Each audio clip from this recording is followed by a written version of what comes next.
આજની ધર્મકથા. પ્રણામ.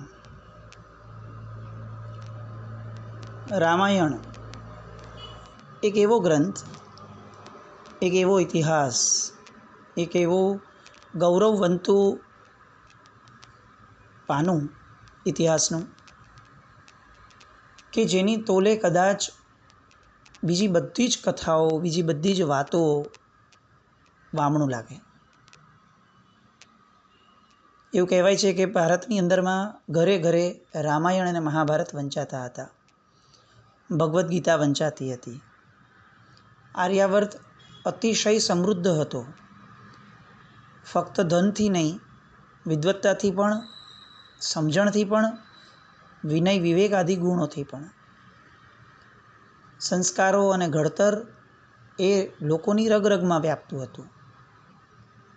આ બધાના પાયામાં ઓવરઓલ જોવા જઈએ આખા આર્યાવર્તમાં તો કદાચ રામાયણ મહાભારતના કારણે જે ગુણોનો પ્રવેશ થયો છે એ અદ્વિતીય હતો. આજે આપણા શિક્ષણમાંથી, આપણા ઘડતરમાંથી રામાયણ અને મહાભારત એ બંનેની બાદબાકી થઈ ગઈ, અને એના કારણે આદર્શ જીવન કેવું હોવું જોઈએ એવું નાનપણથી બાળકોને ખ્યાલ આવવાનું બંધ થઈ ગયું. ઘરમાં દાદા દાદી હોવાના કારણે રામાયણ મહાભારત જે ગવાતું હતું એ વિભક્ત કુટુંબ, ન્યુક્લિયર ફેમિલી થવાના કારણે એ પણ બંધ થઈ ગયું. અને ઓવરઓલ મા બાપો પાસેથી જે સંસ્કાર મળવા જોઈતા હતા આવી વાર્તાઓ દ્વારા, એ વાર્તા કહેવાનું, સ્ટોરી ટેલિંગ પણ બંધ થઈ ગયું. અને એના કારણે એક આખી જનરેશન રામાયણ મહાભારતના આદર્શ જીવનને સાંભળવામાંથી બાકાત રહી ગઈ. અને આ બધાનું પરિણામ આજે આપણે જોઈ રહ્યા છીએ. હજી એ ભવિષ્યમાં આમનું આમ જ જો ચાલ્યું તો એક પણ જનરેશન સુધારાના માર્ગે અથવા ઘડતર સંસ્કરણના માર્ગે આગળ વધશે આવી કલ્પના કરવી એ મુશ્કેલ જ છે. રામાયણ જૈન હોય કે અજૈન હોય એ પછીનો વિષય છે. મુખ્ય મુદ્દો એ છે કે આ બધા કથાનકો અને એમાં રહેલા આ પાત્રો, એમના જીવન એ ઉચ્ચતમ આદર્શ આપે છે. આદર્શ ક્યારે જૈન કે અજૈન નથી હોતો, આદર્શ આદર્શ જ હોય છે. કથાઓમાં કદાચ બંનેમાં ફેર પડ્યો હશે, પરંતુ એક વસ્તુ નિશ્ચિત છે કે જ્યાં સુધી રામાયણ અને મહાભારત એ આપણા જીવનની અંદરમાં નહીં પ્રવેશે ત્યાં સુધી આપણા જીવનની અંદરમાં આદર્શ જીવન કેવું હોય એની કલ્પના પણ નહીં આવે. અને જ્યાં કલ્પના નથી ત્યાં આદર્શ જીવન આવશે એવી શક્યતા એ નહિવત કરતાં પણ ઓછી છે. આપણે અત્યાર સુધી હનુમાનજી દ્વારા સીતાજીની જે રીતે ત્યાં લંકામાં જઈ અને એમને નિશાની આપવા દ્વારા જે સંકેત એમને પ્રાપ્ત કર્યો, સીતાજી લંકામાં છે એનું જે કન્ફર્મેશન એમને લીધું, અને ત્યારબાદ શ્રી રામ અને લક્ષ્મણજી પાસે આવી અને એમણે એ વાતને જાહેર કરી. બધા રાજાઓ તૈયાર થયા અને પછીથી યુદ્ધ થયું. હકીકતમાં રામાયણ એ એવું કથાનક છે કે જેને લેવું હોય તો કદાચ વર્ષો જોઈએ. એ ક્યારે પણ આમ પૂરું થઈ જાય એવી શક્યતા નથી, કારણ કે એના એક એક પ્રસંગો, એક એક પાત્રો એ એટલા બધા અભિવાદનને પાત્ર છે, એ એટલા બધા ઊંડાણવાળા છે કે એનું એક એકની છણાવટ કરતાં જઈએ તો આપણને ખરેખર આપણું જીવન એ સ્વર્ગ સમૂહ બની જાય એવી નિશ્ચિતતા પેદા થાય. યુદ્ધ થયું શ્રી રામ અને રાવણનું. લક્ષ્મણજી દ્વારા લંકાપતિ રાવણ હણાયા. અને આ કુદરતનો ક્રમ છે. વાસુદેવ અને પ્રતિવાસુદેવ આ બંને એકબીજાને મારનારા જ બને, કારણ કે પૂર્વ ભવોમાં એ બંને એટલા વેર લઈને આવ્યા હોય, વેરના અનુબંધ લઈને આવ્યા હોય કે જ્યાં સુધી એ બંને એકબીજાનો વધ ન, એટલે વાસુદેવ વધ ન કરે પ્રતિવાસુદેવનો, ત્યાં સુધી એ પોતે જન્મ્યા છે એની સફળતા એને પ્રાપ્ત ન થાય એની દૃષ્ટિએ. એટલે લક્ષ્મણજી દ્વારા, વાસુદેવ દ્વારા પ્રતિવાસુદેવ એવા રાવણને હણાયા. એક એવું જીવન રાવણનું કે જે વર્સેટાઇલ હતું અતિશય, જેને લોકમુખે ફક્ત નિંદા માટે જ ગવાયા છે.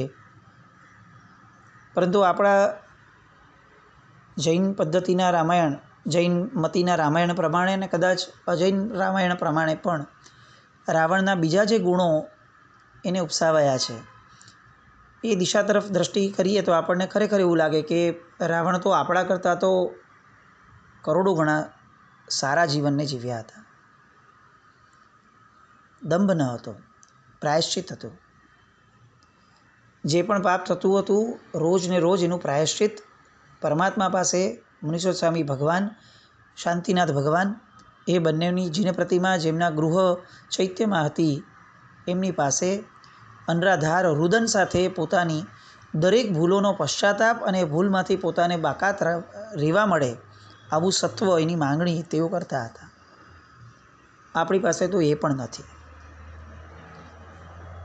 એટલે આ રાવણનું જીવન ક્યારેક ભવિષ્યની અંદરમાં રામાયણ લેવાનું થાય તો ચોક્કસપણે કેટલાક એવા પાત્રો કે જે પાત્રો થકી અનહદ ઇન્સ્પિરેશન મળે છે એ પાત્રોના પાત્રાલેખન પણ થાય એવું આપણે પણ ઈચ્છીએ. એની પછીથી લવણ અંકુશ વગેરેના ઘણા બધા પ્રસંગો આવે છે. આપણે અત્યારે હનુમાનજીના પ્રસંગના અંતિમ ચરણ તરફ આગળ વધવાનું છે. એક પ્રસંગ બને છે કે જેની હનુમાનજીના જીવન ઉપર અતિશય અસર થાય છે. પોતાનું રાજ્યકાળ બહુ જ સરસ ચાલી રહ્યો છે. વિદ્યાધર તરીકે પોતે રાજવી તરીકે પોતે પોતાની આખી નગરીને સંતુષ્ટ કરી રહ્યા છે. નગરમાં બધું જ હેમખેમ અને સરસ ચાલી રહ્યું છે. અને સીતાજીના ભાઈ ભામંડલ એમના જીવનનો એક પ્રસંગ એ હનુમાનજીના જીવનમાં ટર્નિંગ પોઈન્ટ સાબિત થાય છે.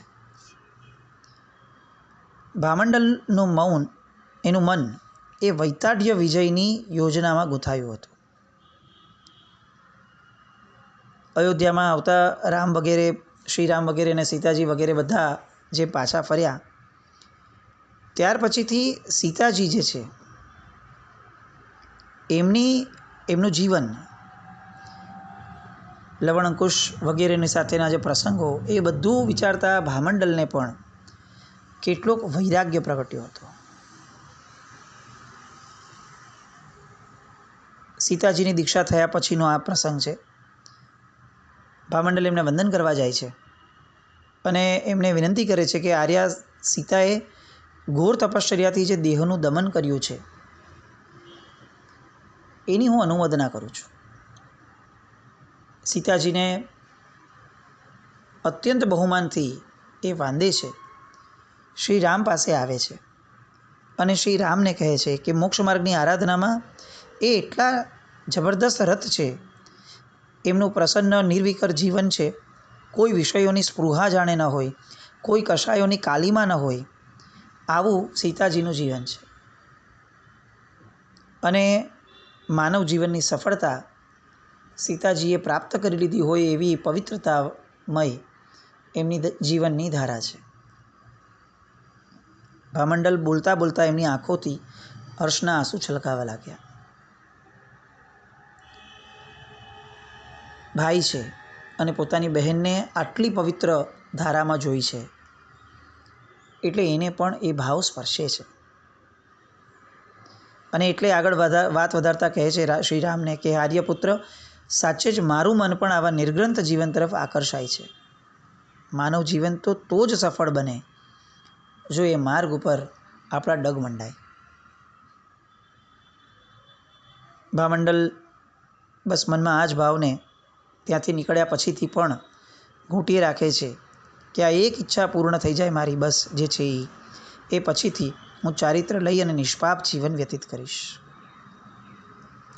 લવણ અને અંકુશ સાથે છે એટલે લવણ પૂછે છે કે કઈ ઈચ્છા તમારી બાકી છે? અને ત્યારે ભામંડલ કહે છે કે મારી ઈચ્છા છે કે વૈતાઢ્ય પર્વતની ઉત્તર શ્રેણી અને દક્ષિણ શ્રેણી એ બંને પર હું વિજય મેળવી લઉં. વિદ્યાધરની સમગ્ર દુનિયા પર હું એક ચક્રી રાજ્ય મારું સ્થાપિત કરી લઉં. બસ એ થઈ જાય પછી હું ચારિત્ર લઉં. લવણ એમને કહે છે કે આપ તો પરાક્રમી છો, આપની માટે કંઈ અશક્ય નથી. વળી આપણી પાસે બિભીષણ, સુગ્રીવ, પવનંજયના પુત્ર હનુમાન આ બધા મિત્રો છે. અને અમે બંને ભાણેજ પણ આપણી સાથે છીએ.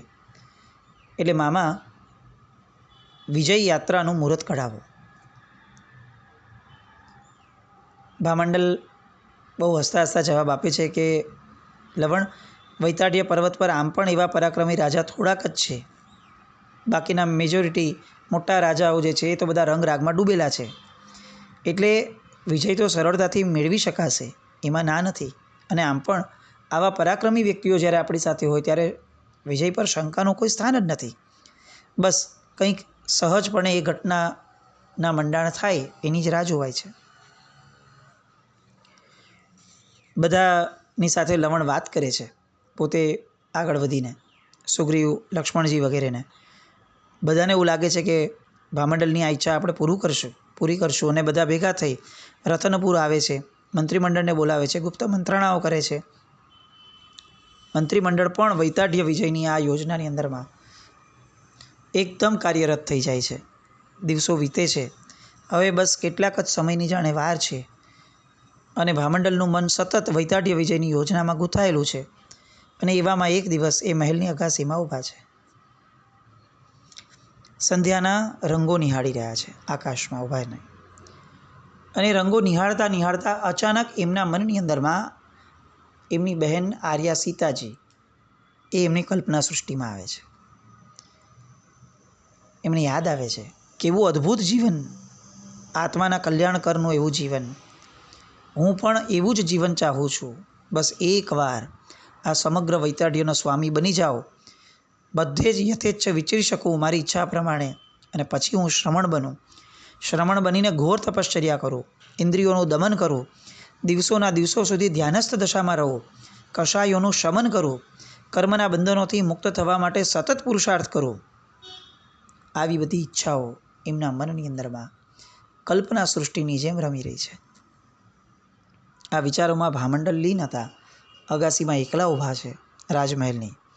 અને અચાનક આકાશમાંથી વીજળી ભામંડલ ઉપર તૂટી પડી અને ભામંડલનો દેહ ત્યાં ને ત્યાં પટકાઈ ગયો અને એમનું પ્રાણ પંખેરું ઉડી ગયું. વીજળીથી આખો મહેલ ધણધણી ઉઠ્યો. દ્વારે ઊભેલા સૈનિકો ધસી આવ્યા, પણ કોઈ શું કરી શકવાનું હતું. મહેલમાં સમાચાર ફરી વળ્યા, અંતઃપુર પણ આખું દોડીને આવ્યું, મંત્રીમંડળ આવી ગયું. શ્રી રામ, લક્ષ્મણજી, લવણ, અંકુશ આ બધા સ્તબ્ધ થઈ ગયા. તરત જ બધા ભામંડલના પ્રાણવિહોણા દેહને જોઈ રુદન કરવા લાગ્યા. દરેકની આંખો ભીની થઈ. વૈતાઢ્ય પર્વતના અનેક રાજાઓ કે જે યુદ્ધ માટે તૈયારી કરી રહ્યા હતા એ બધા આવ્યા. વિભીષણ, સુગ્રીવ, હનુમાનજી આ બધાએ ત્યાં આવી અને આ દ્રશ્ય જોયું. ભામંડલના દેહનો અંતિમ વિધિ કરવામાં આવ્યો. રામાયણ કાળનો એક દીપક કહી શકાય, જેમણે રાવણ સાથેના યુદ્ધની અંદરમાં બહુ જ મહત્ત્વની ભૂમિકા ભજવી હતી, એવા આર્યા સીતાજીના ભાઈ એ ભામંડલ. એમને દેવકુરુ નામના પ્રદેશની અંદરમાં યુગલિક તરીકે એમનો જન્મ થયો. એવું કહેવાય છે, રામાયણ કથાકાર એવું કહે છે કે જો ભામંડલ ફક્ત ચારિત્ર જીવનના વિચારમાં હોત તો કદાચ એ ક્ષણે એ યા તો સર્વાર્થમાં જાત, સર્વાર્થ સિદ્ધ વિમાનમાં, અને યા તો કદાચ સીધા કેવળ જ્ઞાનની ધારામાં આગળ વધી ગયા હોત, જો સમય મળ્યો હોત તો થોડો વધારે. પરંતુ ચારિત્ર જીવનને અંતરાય થાય એવો વૈતાઢ્ય વિજયનો ભાવ એમના મનમાં હતો. અને એટલે એમનો જન્મ મનુષ્ય યોનિમાં યુગલિક તરીકે થયો. પણ યુગલિક તરીકેનું જીવન એ એમની માટે પણ અતિશય પવિત્રતાની ધારાવાળું ગણાય, કારણ કે યુગલિકોના જીવનની અંદરમાં ક્યારેય રાગ દ્વેષના તોફાન હોતા નથી, કોઈ ઝઘડા હોતા નથી, ન કોઈ કશાયની તીવ્રતા હોય છે, અને મરીને નિયમા દેવલોકમાં જાય.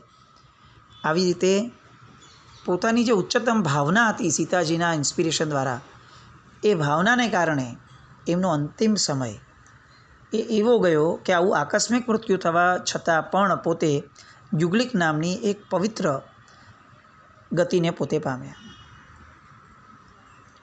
સમય વીતતો ગયો, યુદ્ધો બંધ થઈ ગયા હતા, પ્રજા બધી નિર્ભયતાથી જીવન જીવી રહી હતી.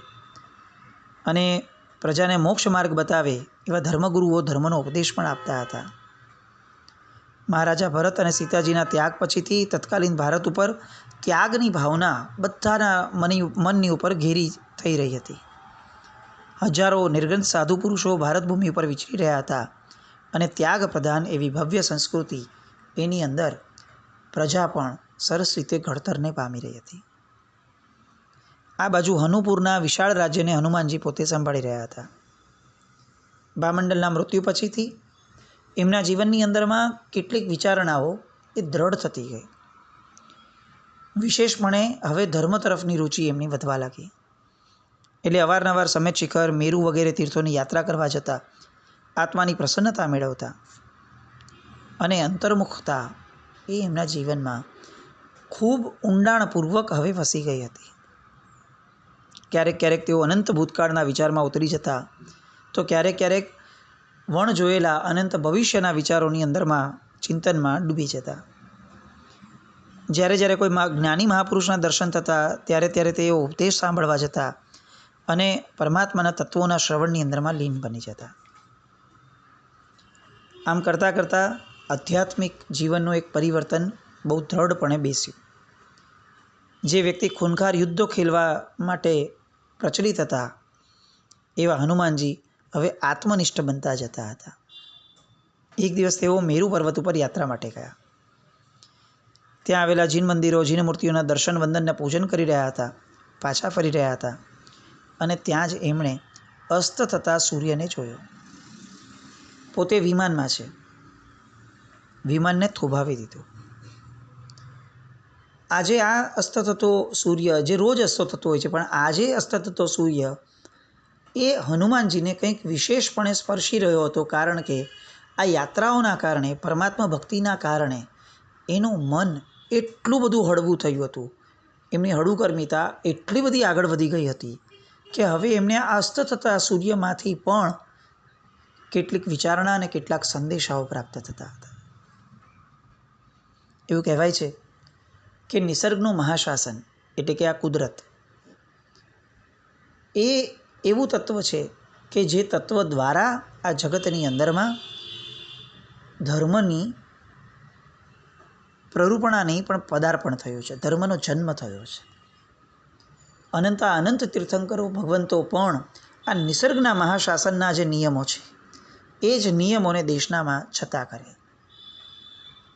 નિસર્ગના પુત્રો જેને કહી શકાય તેવા બધા જ જીવો, એ જીવોની રક્ષા માટેની વાત અને નિસર્ગની એક આખી જે ધારા છે એ ધારા દ્વારા ઉપર ઉઠી અને છેવટે આ 14 રાજલોકને પાર કરી અને લોકાગ્ર સ્થિતિએ રહેલા સિદ્ધ ભગવંતોની આત્મસ્થિતિને પ્રાપ્ત કરવા માટે જે નિયમન થવું જોઈએ એ નિયમન એટલે જૈન શાસન. હનુમાનજીને આ બધું જ હવે કંઈક ને કંઈક સંદેશ આપવા લાગ્યો. એ સૂર્યને જોઈ જ રહ્યા, પણ એ એકલું દર્શન ન હતું, એની સાથે ચિંતન ભળ્યું અને દર્શન એ સમ્યક દર્શન થયું. એમના મનમાં ધારા શરૂ થઈ. આ એ જ સૂર્ય છે કે જે પ્રભાતે ઉગ્યો હતો, અત્યારે એ અસ્ત થઈ રહ્યો છે. શું આ અસ્ત થવું એ ઘટના એવું નથી સૂચવતી કે બધું જ અશાશ્વત છે, અસ્થિર છે, ચંચળ છે? આ ભોગ સુખો નાશવંત છે, આ રાજ્ય, આ વૈભવ, અરે આ શરીર પણ નાશવંત છે. સંસારમાં જે કંઈ પણ દેખાય છે આ બધું જ ક્ષણિક છે. એક પણ તત્વ કાયમ ટકનારું નથી. નાશવંત ઉપરનો રાગ એ મિથ્યા છે અને નાશવંત ઉપરનો દ્વેષ એ પણ મિથ્યા છે. નાશવંત વસ્તુઓ માટે કેમ કોઈ પણ મનનો ભાવ આપવો? આ વિશ્વ એ પરિવર્તનશીલ છે. મનુષ્યના ભાવો એ પણ પર્યાયે પરિવર્તનશીલ છે. આ સૂર્ય પણ ઉગ્યો ત્યાર પછીથી અત્યારે પરિવર્તન પામીને અસ્ત થઈ રહ્યો છે. એ સૂચવે છે કે સમગ્રતયા બધું જ પરિવર્તનશીલ છે. જિનેશ્વર ભગવંતોએ આ વિશ્વના સ્વરૂપનું જે યથાર્થ દર્શન કરાવડાવ્યું છે એ દર્શન એ કદાચ આપણા જીવન પર એમણે કરેલો અકાટ્ય અનંત ઉપકાર ગણી શકાય. આ વિશ્વનું સાચું સ્વરૂપ સમજવું એ અનંત કાળે દુર્લભ હતું, જે પરમાત્માની વાણીથી સુલભ બન્યું.